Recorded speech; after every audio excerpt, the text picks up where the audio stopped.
boa noite. Sejam bem-vindos. Só um momentinho para a gente iniciar a nossa live, beleza? Deixa eu colocar aqui o tema.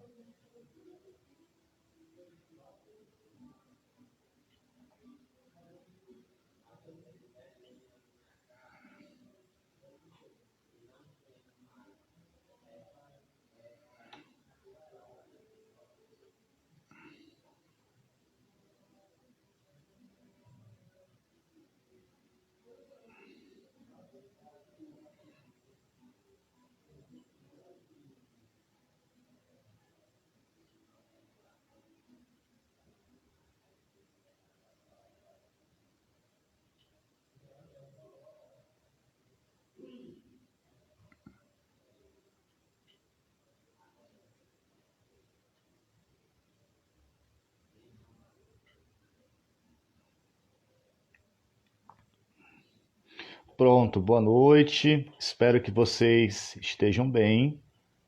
Hoje nós iremos tratar em nossa live de um tema muito especial para nós. Nós iremos tratar acerca da teologia do corpo, de São João Paulo II. E hoje, de maneira especial, nós iremos refletir nesta noite sobre o significado esponsal do corpo.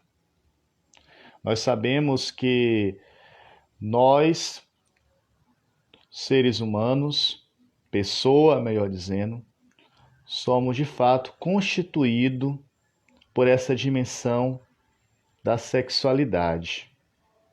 E essa dimensão, ela é um dom, provinda do próprio Criador no momento da criação, no momento do qual fomos gerados. E de maneira melhor, para compreender isso, nós temos o plano originário de Deus, que é narrado no livro do Gênesis, ao criar o homem e a mulher à sua imagem e semelhança. O primeiro casal da humanidade. E nele está constituído, de fato, uma relação recíproca. Ou melhor, uma relação de comunhão, que de fato é uma realidade esponsal. E para nos ajudar nesta reflexão, nós hoje iremos ter um bispo da igreja, que é Dom Francisco Agamenilton, que ajudará nós nesta reflexão acerca da teologia do corpo, que, de maneira especial, a gente vai trabalhar, de fato, aquele primeiro ciclo das catequeses que trata do princípio de São João Paulo II, que trata justamente dessa unidade do homem e da mulher. Então, eu vou chamá-lo para que ele entre na live conosco. Desde já, eu peço que vocês convidem outras pessoas para também participar deste momento, beleza?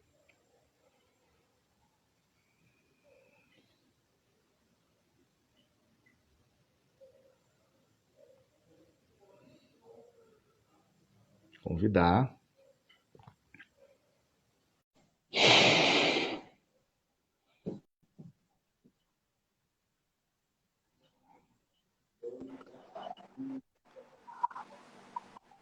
Pronto, bem-vindo. Obrigado, Ramon. Boa noite. Boa noite. Tá me ouvindo Agradeço. bem? Tudo ótimo. Agradeço Ótimo. a sua disponibilidade de Muito estar bem. conosco neste mês de março, nessa live. Gratidão. Obrigado, Ramon. Saúdo você, saúdo também aqueles que nos estão acompanhando. E meu abraço fraterno a todos vocês aí de São Luís, do Maranhão inteiro. O meu abraço. Obrigado. O senhor possa se apresentar para o público, né? Pois bem, Ramon. Então, eu sou Dom Francisco Agamenilton Damascena.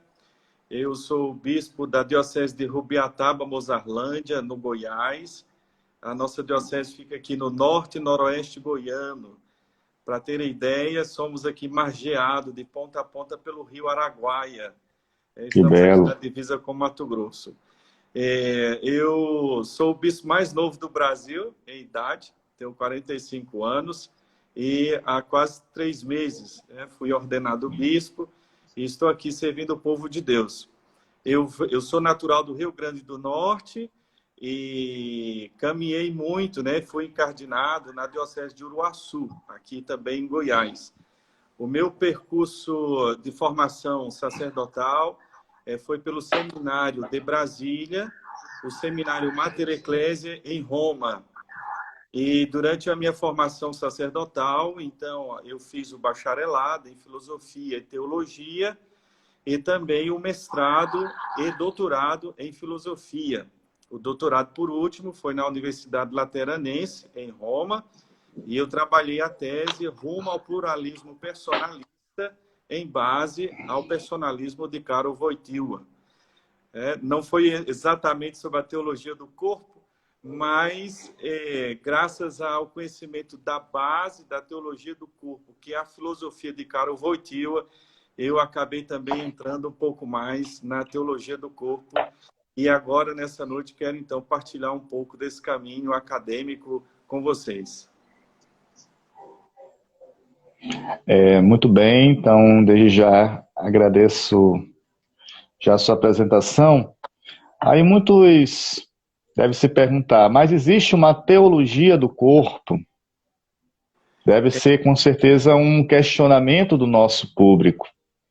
E São João Paulo II, ele inova desde daquela primeira obra, que é Amor e Responsabilidade, que é de cunho filosófico.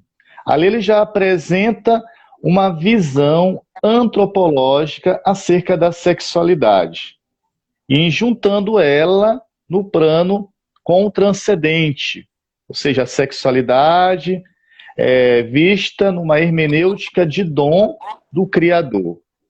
E aí, para nós iniciarmos, como a gente pode conceituar o nosso corpo, a nossa sexualidade, essa força vital, que é algo não somente biológico, mas é algo também de sentido ontológico de nosso ser. Como eu posso conceber a partir do pensamento de São João Paulo II? Uma breve introdução. Bom, então, o termo teologia do corpo, Ramon, é relativamente nova.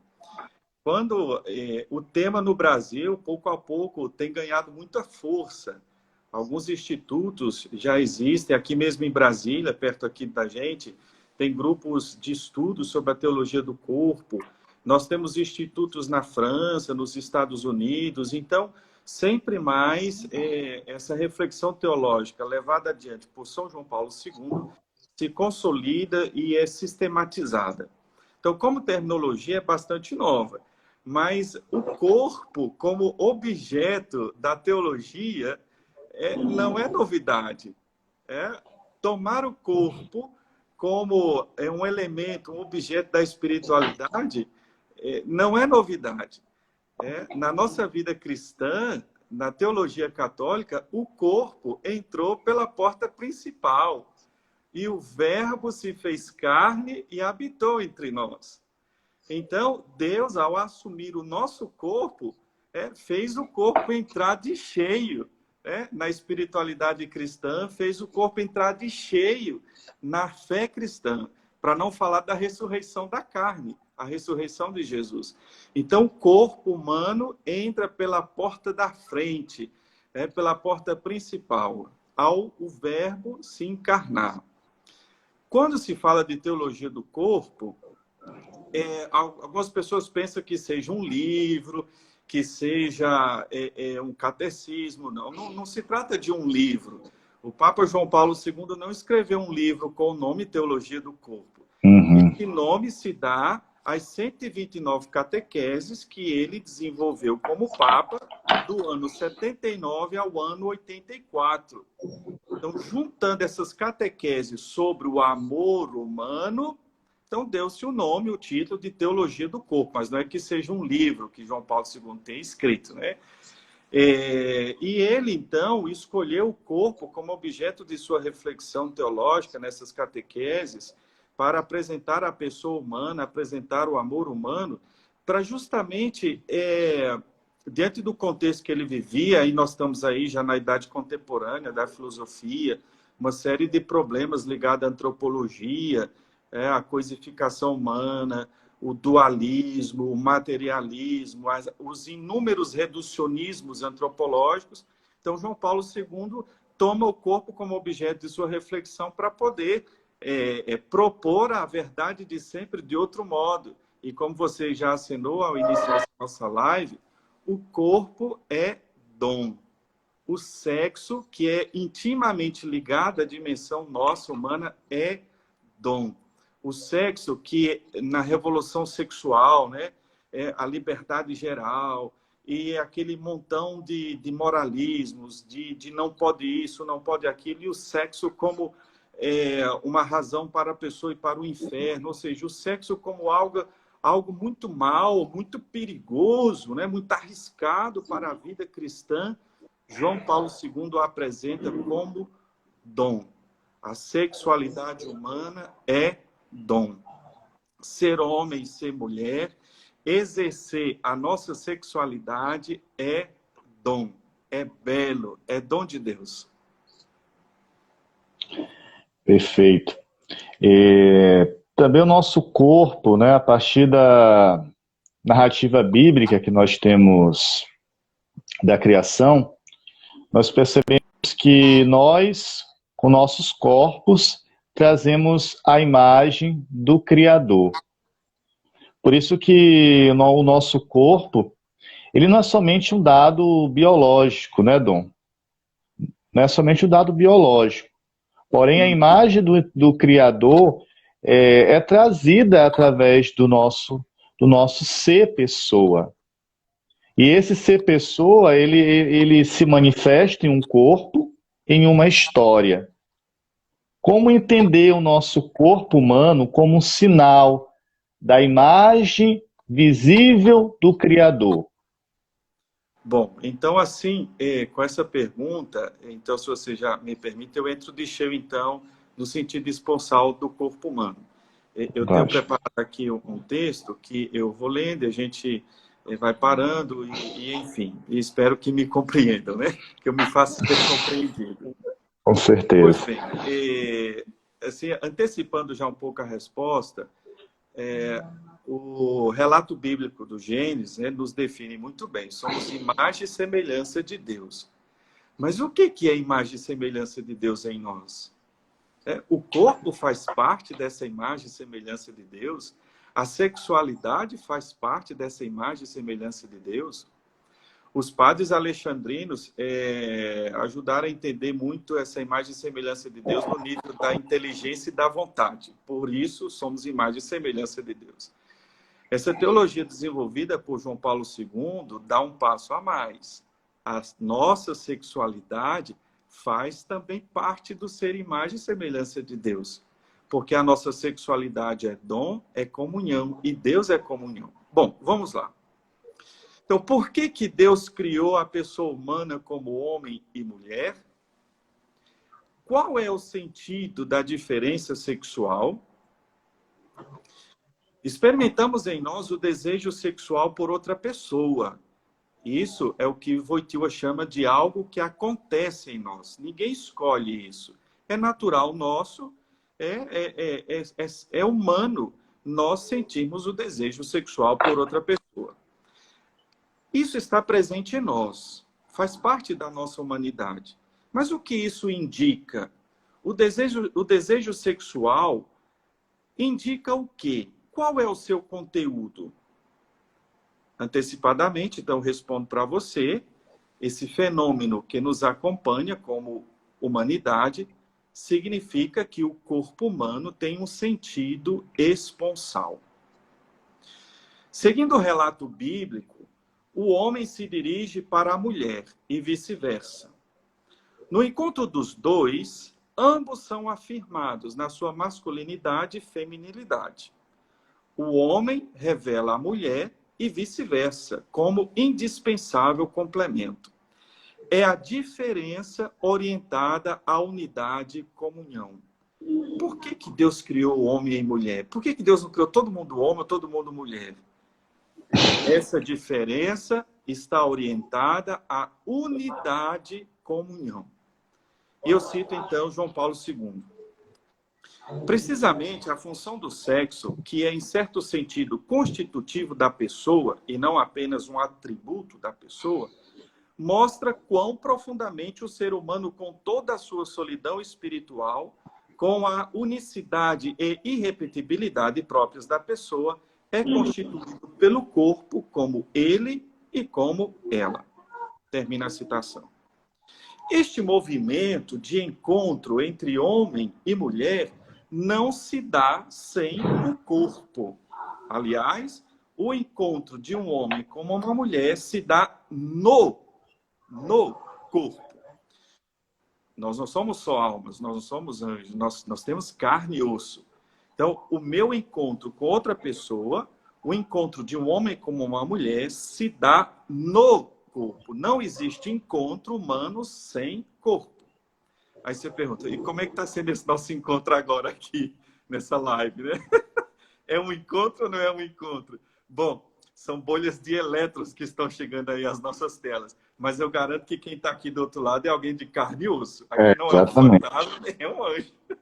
E transmitimos aquilo que nos qualifica, né, Dom? Como pessoa racional na linguagem.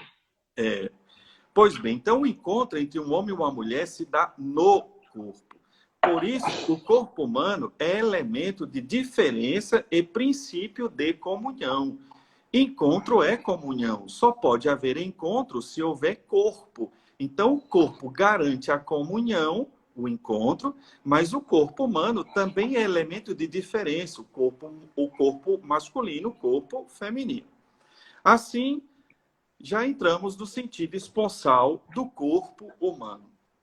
O corpo, o meu, o seu corpo, tem as seguintes capacidades. A capacidade de exprimir o amor, a capacidade de fazer homem e mulher estar um com o outro, e a capacidade de fazer homem e mulher ser um para o outro. Então, veja, graças ao corpo, nós podemos estar com outra pessoa, e graças ao corpo, o homem pode ser para a mulher e a mulher para o homem.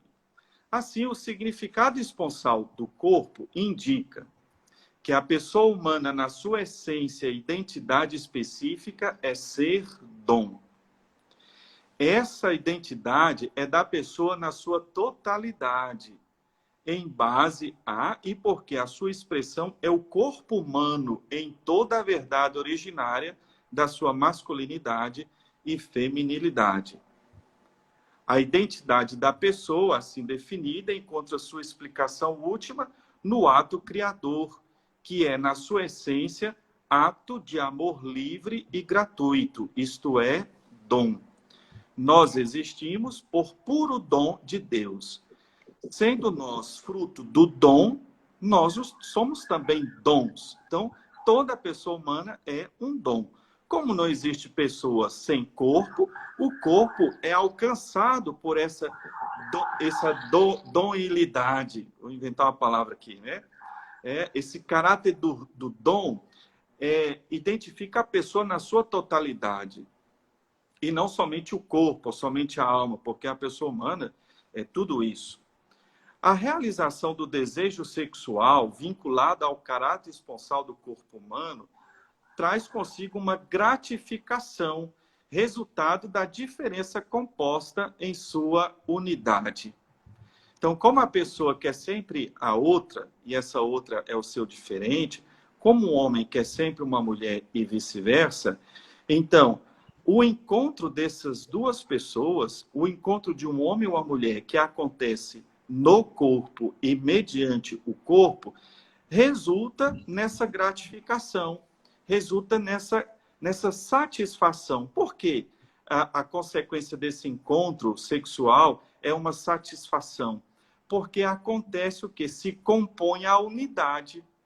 Homem e mulher formam uma unidade. Unidade na diversidade. A relação sexual, ela compõe essa unidade. Ela junta os diferentes. Como o homem é para a mulher e vice-versa, acontecendo na relação sexual esse encontro, então nós temos essa gratificação. Mas também a realização do desejo sexual traz um sofrimento. Traz um sofrimento quando a pessoa não obtém essa gratificação mediante o encontro com outra pessoa, mas consigo mesmo. Como nós somos dom, nós somos para outra pessoa, o nosso corpo é para outra pessoa, nós nunca podemos obter gratificação por nós mesmos. Eu não posso dar a mim mesmo a gratificação. Essa gratificação, ela só é fruto, é resultado da comunhão com outra pessoa. O destaque do caráter esponsal do corpo humano abre estrada para a superação da visão naturalista do matrimônio, que via no corpo apenas o lugar da fecundidade e da procriação. Tinha um grande debate, né, sobre a finalidade do matrimônio. Era só para procriar? Né? As pessoas se casam somente para procriar a prole? Essa é a finalidade principal. O corpo humano, o sentido do corpo humano é somente a fecundidade? É somente a procriação? A teologia do corpo, desenvolvida por São João Paulo II, nos indica uma outra direção, que é a da superação dessa visão naturalista do corpo e do matrimônio. O corpo é descoberto como lugar também de amor. É São João Paulo II que ensina. O corpo carrega desde o princípio o atributo esponsal, ou seja, a capacidade de exprimir o amor. Precisamente aquele amor em que o homem-pessoa se torna dom e, mediante este dom, pratica o sentido do seu ser e existir. O outro dado interessante a ser apontado, Ramon, e a você que acompanha a nossa live, é a maneira, então, como o sexo entra na teologia do corpo. O sexo entra na teologia como dom. Sexo é dom. Masculino, feminino é dom. E como dom, o sexo é testemunha de Deus. Olha só. Então, sexo, se havia uma reflexão muito grudada, né, aí vinculada, sexo pecado, sexo inferno, sexo demônio, sexo é coisa do diabo, o corpo tem que se livrar disso. Veja só, o sexo como dom é testemunha de Deus. De acordo com São João Paulo II, e eu cito novamente, sempre das catequeses dele, este é o corpo, testemunha da criação como de um dom fundamental, portanto, testemunha do amor como origem, de que nasceu este mesmo doar. A masculinidade e feminilidade, isto é, o sexo, é o sinal original de uma doação criadora e de uma tomada de consciência por parte do homem, varão e mulher, de um dom vivido, por assim dizer, de modo original. Tal é o significado com que o sexo entra na teologia do corpo. Temos aqui, então, essa abertura natural ao matrimônio. O celibato pelo reino dos céus não anula o caráter esponsal do corpo. Porque no caso dos celibatários, no meu caso, essa entrega do meu corpo, essa minha vivência como dom, se dá na entrega a Deus mediante um povo. Então, os consagrados, os celibatários, eles também realizam esse caráter esponsal do seu corpo, ao entregar-se a Deus a um povo concreto de carne e osso.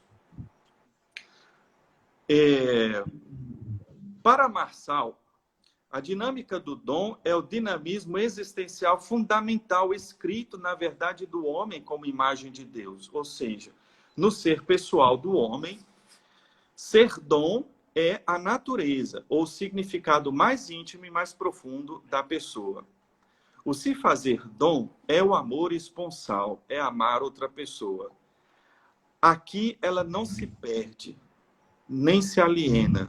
Quando a pessoa se entrega a outra, Quando o homem se entrega a uma mulher, nunca se perde, nem se aliena. Ao contrário, se encontra no ser para o outro. Porque sua verdade, a nossa verdade é exatamente esta: ser esponsal. E o fruto do encontro da verdade é a felicidade. Então, viver o nosso corpo na sua verdade, viver a nossa sexualidade na sua verdade, é felicidade. Viver a nossa sexualidade de outro modo, o que é possível, é trair-se, é enganar-se, é falsificar-se. E toda falsificação acarreta, no caso humano, uma série de problemas, porque nós forçamos a nossa natureza, forçamos o nosso psiquismo a uma outra estrutura e que não dá certo. Falando desse caráter esponsal do corpo, uma constatação muito simples e muito óbvia. Se pensarmos o nosso corpo é sempre para outra coisa. Veja, eu tô olhando aqui você, Ramon, você está me olhando, então os nossos olhos é para ver outra pessoa. Imagina eu passar a minha vida inteira com um espelho olhando a mim mesmo. Os ouvidos, os ouvidos é para escutar outra pessoa. Imagine também se eu ficasse a vida inteira me escutando apenas.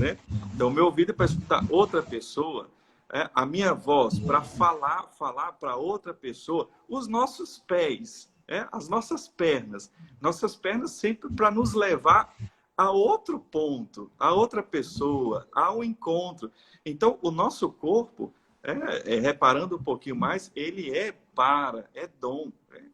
Mas esse corpo nos foi dado. E aqui entra em cena a liberdade. Nós possuímos o nosso corpo. E então toca a nós vivenciar essa verdade, que é então na entrega.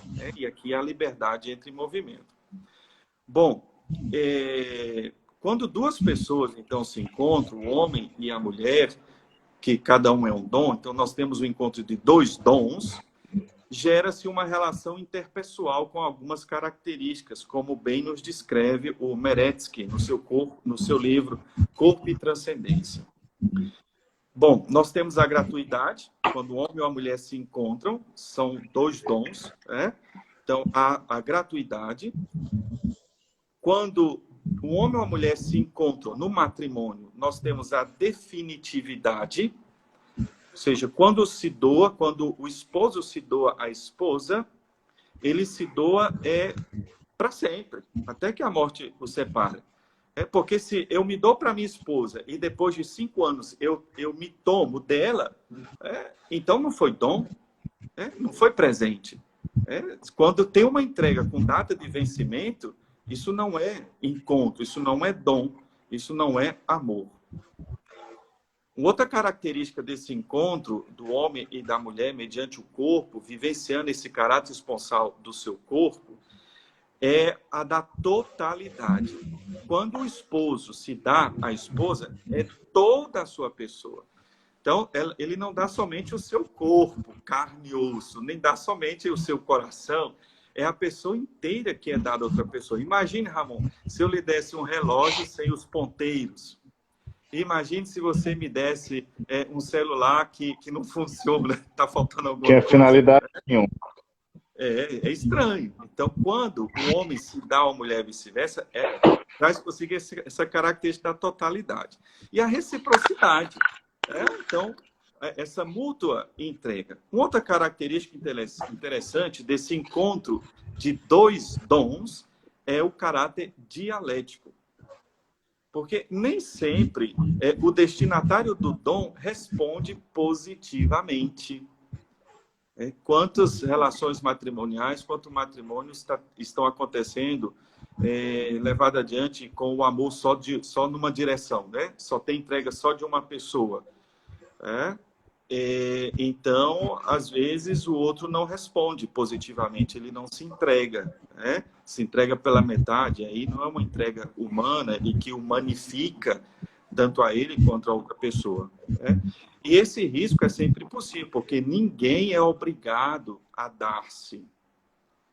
Ninguém é obrigado a entregar-se a outra pessoa. É uma decisão muito própria, muito sua.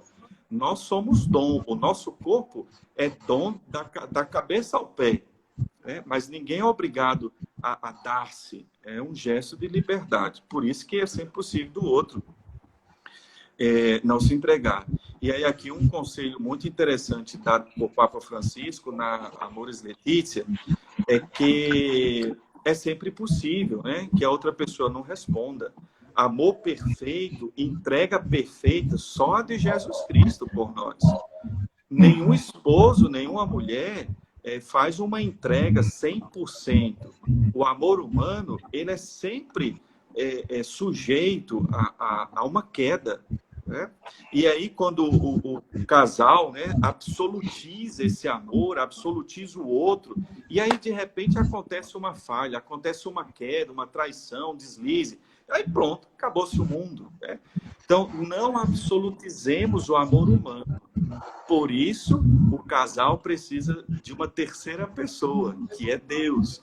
Por isso, o amor humano precisa do amor maior, que é o amor de Deus, que sustenta esse amor sempre frágil. E quando ele vivencia a debilidade, a queda, esse amor maior que habita o amor conjugal é capaz de refazer e esse casal segue adiante mediante o perdão, o diálogo e a compreensão. Bom, o encontro de um homem ou uma mulher cria comunhão e também é um encontro aberto à transcendência. O encontro de um homem ou uma mulher mediante o matrimônio é um encontro que vai além dessas duas pessoas. É quando então nasce o filho. Né? O amor do homem e mulher transcende em um terceiro, o filho. O filho é o transbordar deste cálice, né, de vinho que é o amor humano. O filho, eu acho bonita essa compreensão do filho, né, de nós que somos filhos, nós somos a encarnação de um dom do meu pai com minha mãe. Né? Apesar que às vezes nem sempre tem isso, né? Mas dois corpos se encontraram porque são um para o outro, e desse um para o outro, de certo modo, há aí um espaço para uma certa comunhão, um certo nível de comunhão, e então eu nasci. Eu sou expressão, eu sou encarnação de um dom. Né? Então, assim, de modo geral, sentido esponsal do corpo. Né? Falei muito. Tem aquela imagem, né, Dom? A gente tem da carta aos Efésios, né? Com o mesmo amor que Cristo amou a igreja, os esposos também são convidados a se doar, né? A se entregar mutuamente, né? Essa imagem. E aí, até o Papa João Paulo II vai colocar mais adiante, esse leito nupcial de Cristo, ele é, de fato, a cruz é o leito nupcial, né? O mistério pascal, a sua entrega total. E o leito conjugal é aonde, de fato, brota essa entrega. E aí é preciso, diante do mundo que nós vivemos, marcado pelo aquilo que o Papa João Paulo II criticava na época, né, que é chamada utilitarismo, e hoje cada vez mais a pessoa humana é banalizada de várias formas, ou seja, é preciso, de fato, pegar o pensamento de São João Paulo II e trazer para as nossas realidades, para nossas relações, seja até mesmo no âmbito das nossas famílias, dos nossos relacionamentos, inclusive para a nossa própria juventude, no caso. O tema do utilitarismo era muito forte, né? E no tempo de Wojtyła, ainda hoje nos seus vários desdobramentos, declinações e roupagens, ele escreveu muito, ele combateu muito o utilitarismo, que é um modo de encarar a pessoa humana como um objeto de prazer, né? Como coisa que me satisfaz. No dia que a pessoa não me satisfaz mais, eu jogo fora, descarto, né? E temos hoje o Papa Francisco, com a sua terminologia, a cultura do descarte. Né? Eu uso, me é útil, depois eu descarto, jogo fora, já não me serve. E então fica esse desafio pastoral, esse desafio do humanismo, de redescobrir a pessoa humana naquilo que ela é, no seu valor, na sua dignidade inigualável. Né? E eu digo o seguinte, Ramon, para a gente chegar a essa concepção, chegar a essa noção da outra pessoa, do caráter esponsal do meu corpo, do corpo da outra pessoa, do valor da outra pessoa, e por causa desse valor da sua dignidade, eu não posso fazer o que eu quero com ela, não posso brincar com seus sentimentos, usar o seu corpo, usar e abusar e depois deixar de lado, sem uma experiência pessoal da pessoa humana. A gente fala muito em âmbito católico do encontro pessoal com Cristo, né? Que muda tudo. Podemos falar também do encontro pessoal com a outra pessoa, essa experiência de descoberta da pessoa humana. Quando você tem essa experiência, muda muita coisa.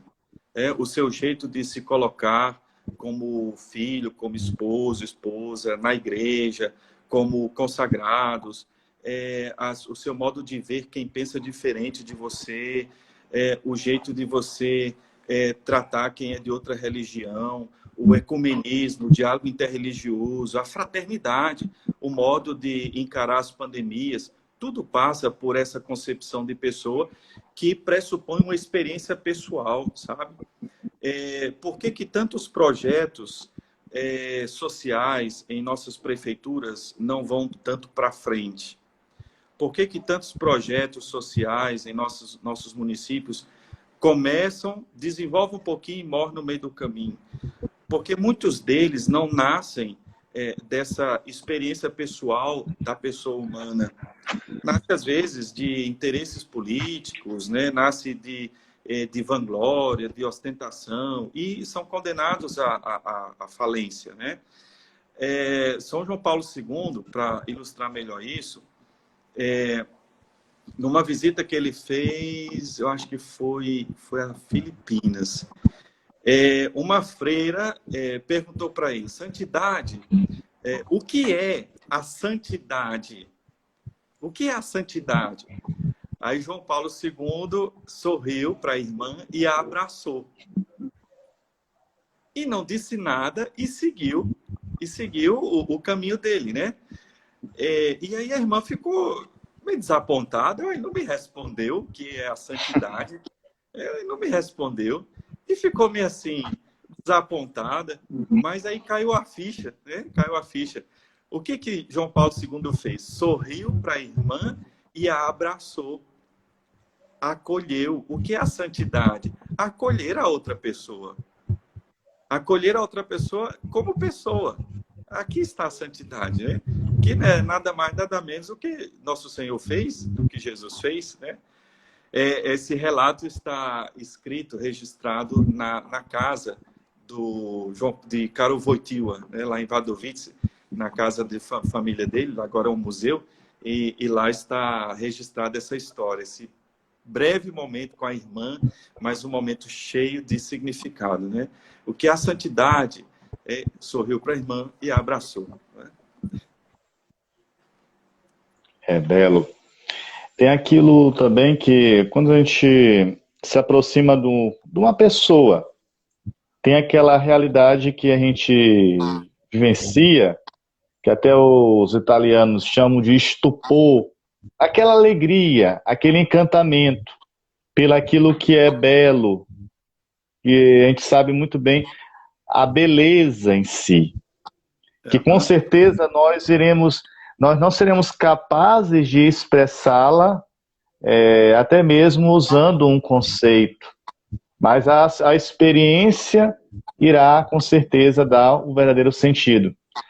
É aquilo que a gente entende por um casal de namorados que estão começando um relacionamento.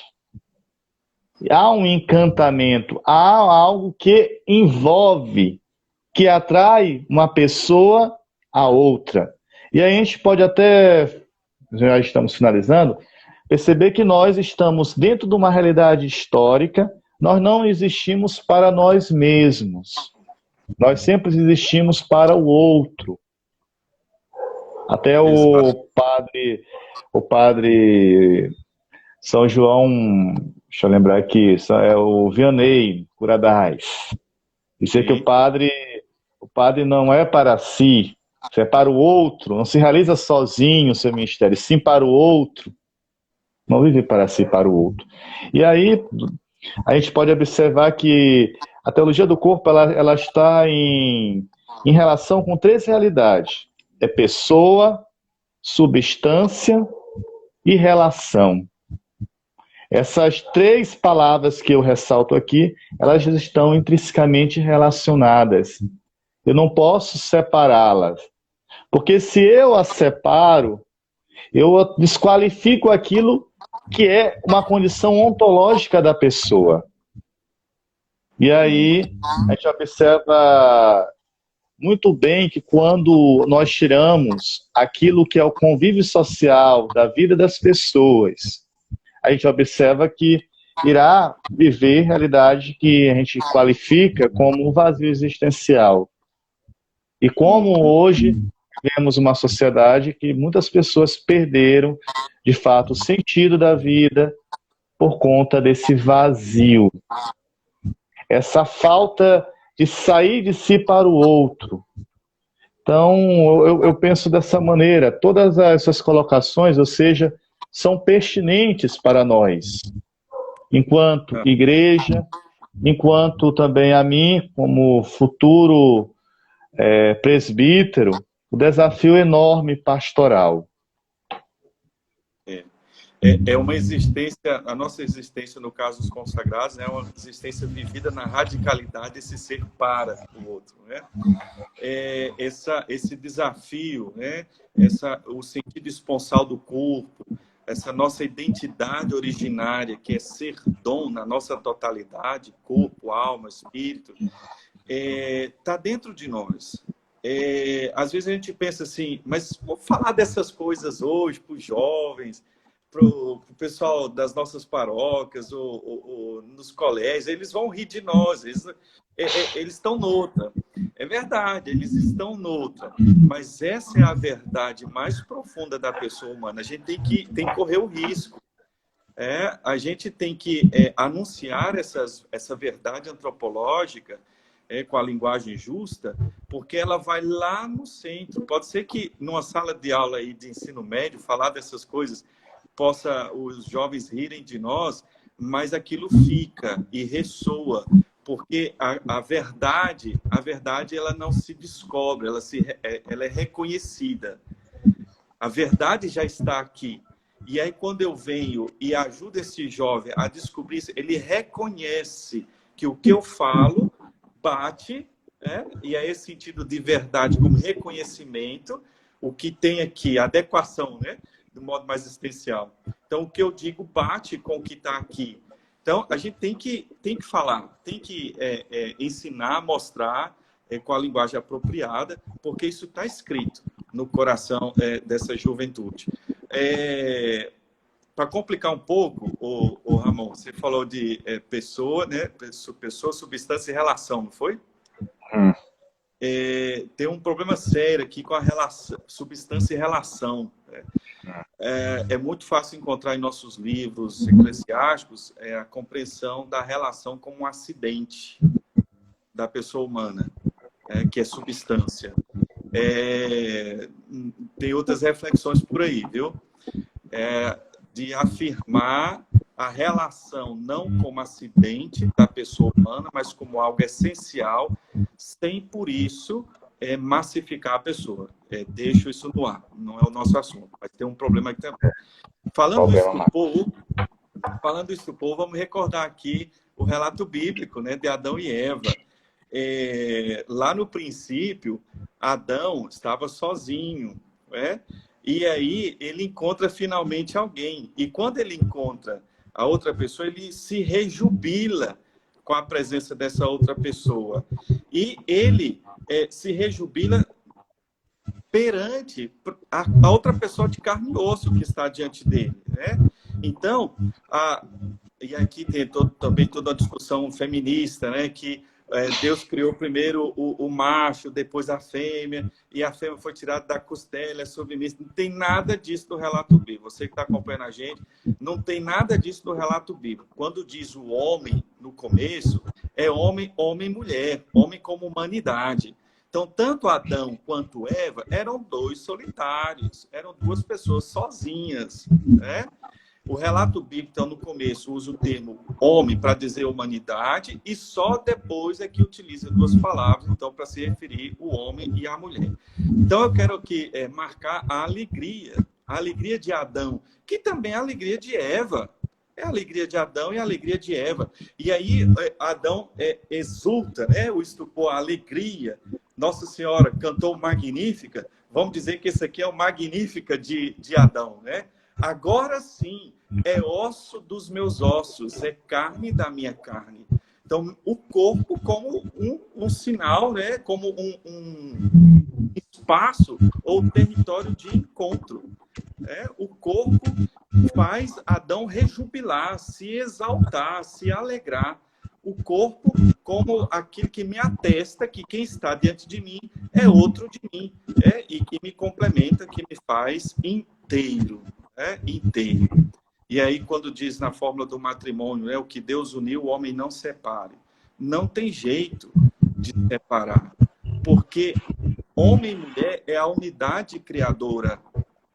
Deus uniu homem e mulher. Não existe só homem, não existe só mulher. Existe homem e mulher. Por isso que Deus uniu. Homem não separa. Não tem jeito de separar. Fazer o homem sem mulher, ou mulher sem homem, ou mulher sem... Não tem jeito. O que Deus uniu, o homem não separa. Não tem jeito. E é nessa união aqui, homem e mulher, que se manifesta de modo maior, com muita força, a Santíssima Trindade. E aqui tem uma grande veia aberta por João Paulo II, é a reflexão, então, do matrimônio como uma imagem da Santíssima Trindade. Nós não somos imagem e semelhança de Deus? Deus é comunhão, Deus é trindade. Como assim eu sou imagem dessa trindade quando eu sou sozinho? Homem e mulher. É na união e, portanto, o matrimônio como uma expressão máxima de expressão da imagem e semelhança de Deus. Adão sozinho não expressa a imagem e semelhança de Deus. Nem Eva sozinha. São os dois.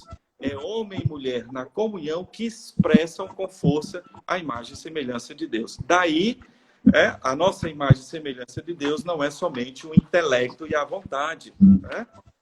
Mas também o nosso corpo, a componente sexual, participa dessa característica nossa, Imago Dei. Né? Bom. Perfeito. Faltam muitas ideias aqui. Muito bom. Vocês vão ler as catequeses e aprofundar vale a mais. pena, né? Para pastoral familiar, nossos jovens, se debruçar sobre as catequeses do Papa João Paulo II. Sempre é uma riqueza, é um tesouro para a igreja, né? Isso de fato. Então, se o senhor tem alguma ainda consideração a fazer? Bom, agradecer, Ramon, pela oportunidade, agradecer os que participaram conosco.